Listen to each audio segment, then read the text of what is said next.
So yun, okay, KGX, kumusta kayo? So wala, busy lang tayo kanina. So ngayon, mamaya uwi na tayo. 6 PM na. So pero mag-extend lang ako saglit. Meron lang kaming ayusin, no? At kaya medyo busy tayo kanina kasi opening ng DFA dito sa ating trabaho dito sa mall, no? At ayun nga, nagulat na lang ako kanina, sabi ko sa inyo, no, kapag busy ka talaga, no, so hindi mo namamalayan nangyari sa crypto, no. Nag-open long ako position kanina kay Dodge tsaka kay ETH, no.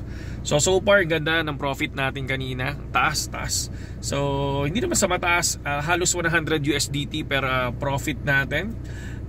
Naka 12,000 profit tayo kanina nang hindi natin namamalayan, no. Nakuha kasi nila yung trigger line natin kanina. So masaya tayo doon, okay?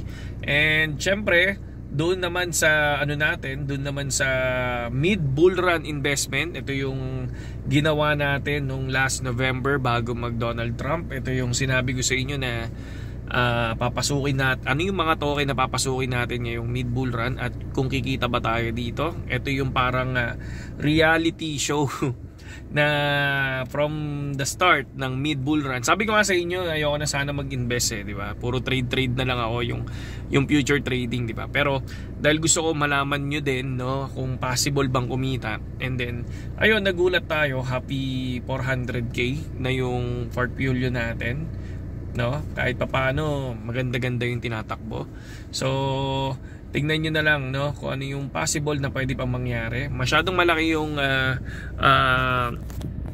buwelo natin. Ibig sabihin, so pwede kong pabayaan muna yan kasi maganda na yung takbo di ba?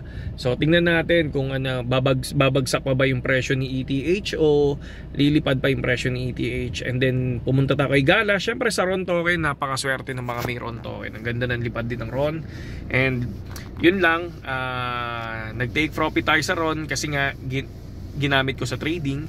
And pumasok tayo kay Gala. So si Gala naman, binigyan tayo ng napakagandang profit. Nandoon yun sa natin, no, sa Facebook page, no, sa Crypto Tambay, sa lagi kong pinapakitang Facebook page kung saan ako nagpo-post everyday, no. Solid na solid. Pero yun talaga no. Sabi ko nga sa inyo, dapat kapag papasok kayo sa trade, ito yung hindi kayo nai-stress, hindi yung nadadamay pati trabaho nyo. Parang ako kanina, no, gulat na lang ako, ngayon na ako ulit nag-check di ba? Pagkakita ko, uy, okay, so profit na pala ako. So ganun lang talaga, yun lang. So Bitcoin, alam nyo naman yan, di ba? Nag-predict tayo dyan ng 110k ang BTC. So 6k na lang ang kulang ko, 110k na. So at least kahit papano, yung from 45,000 to 110k, di ba? Magandang prediction na yun, di ba?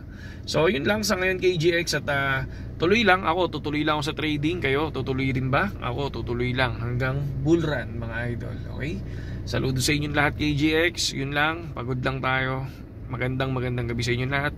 Yung wala pang BitGet dyan, pasok lang sa link natin sa description. Saludo.